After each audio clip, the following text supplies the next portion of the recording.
cuanto a la vida humana, nosotros tenemos diametrales puntos de vista con otras corrientes.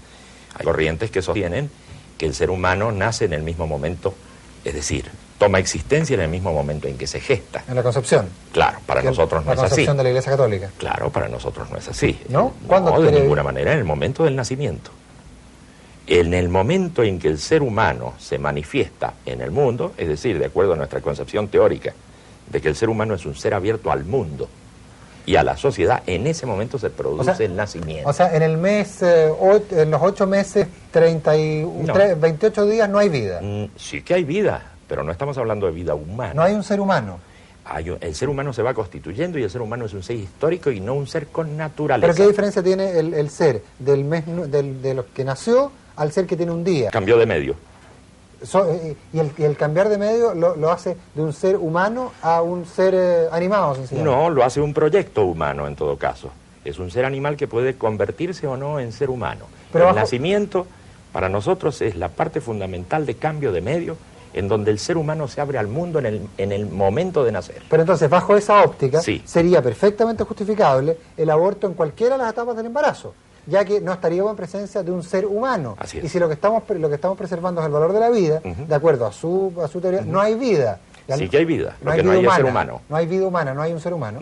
Por lo tanto, la madre estaría en presencia de algo tan cercano a ella como podría ser un tumor o algo por el estilo. De ninguna y manera. Podría disponer de él. De ninguna manera, porque hay un proyecto.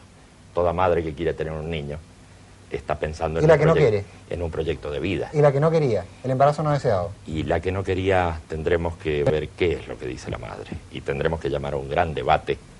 Y las mujeres tienen que ocupar el lugar central de ese debate en torno a estos problemas. Yo creo que estas cosas no hay que ocultarlas. Hay líderes que están a favor del aborto en determinadas circunstancias, hay otros que están a favor del divorcio, hay otros que también hablan en contra de en favor de la familia o de esta familia real, como usted la llama. Claro. Bueno, pero ¿en qué se diferencia usted de esos líderes? Le digo esto, y es cierto lo que dice, pero yo también lo he visto, lo he observado. A veces me parece que mucha gente que coincide con el punto de vista de uno no coincide en otros puntos. ¿Por qué sí en unos puntos y por qué no?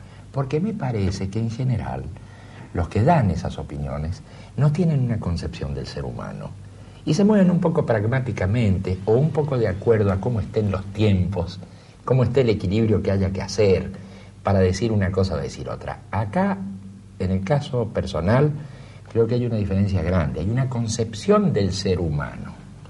Y si no se tiene una clara concepción del ser humano, uno va a dar una respuesta en un campo, pero que va a ser opuesta a la que dé en otro campo y así siguiendo. Si usted quiere, y me da un poquito de tiempo, le transmito lo que pienso sobre esto. Pienso, por ejemplo, respecto del aborto. A mí me parece muy coherente la posición de la Iglesia Católica. La Iglesia Católica piensa que en el momento en que se produce el entrecruzamiento del espermatozoide y el óvulo, bueno, la chispa divina llega a ese ser que es ya un ser humano.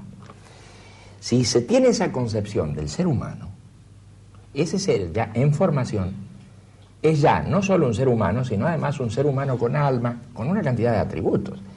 Imagínense, en esa concepción, efectivamente, quien cometiera un aborto estaría pecando absolutamente y además estaría cometiendo un asesinato.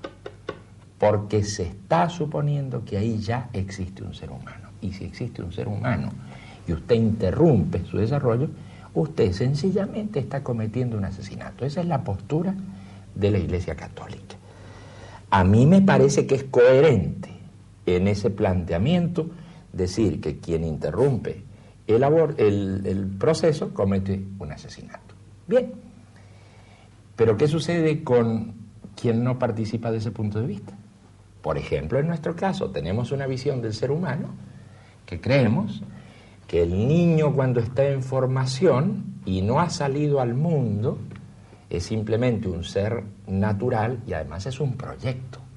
Por eso la gente quiere tener hijos, aspira a que se conviertan en seres humanos, quiere tener descendencia, pero decimos nosotros, únicamente en el momento del parto, en el momento de la apertura hacia el mundo, que es lo que caracteriza la esencia del ser humano, únicamente en ese momento aparece un ser humano al mundo en el momento del parto. Como usted ve, las diferencias son enormes en la concepción. Yo ahora tendría que justificar por qué digo que en el momento del nacimiento. Bueno, también tendrían que justificar otros por qué dicen que en el momento del...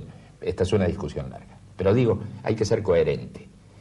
La concepción que nosotros tenemos del ser humano nos permite decir cosas de ese tipo.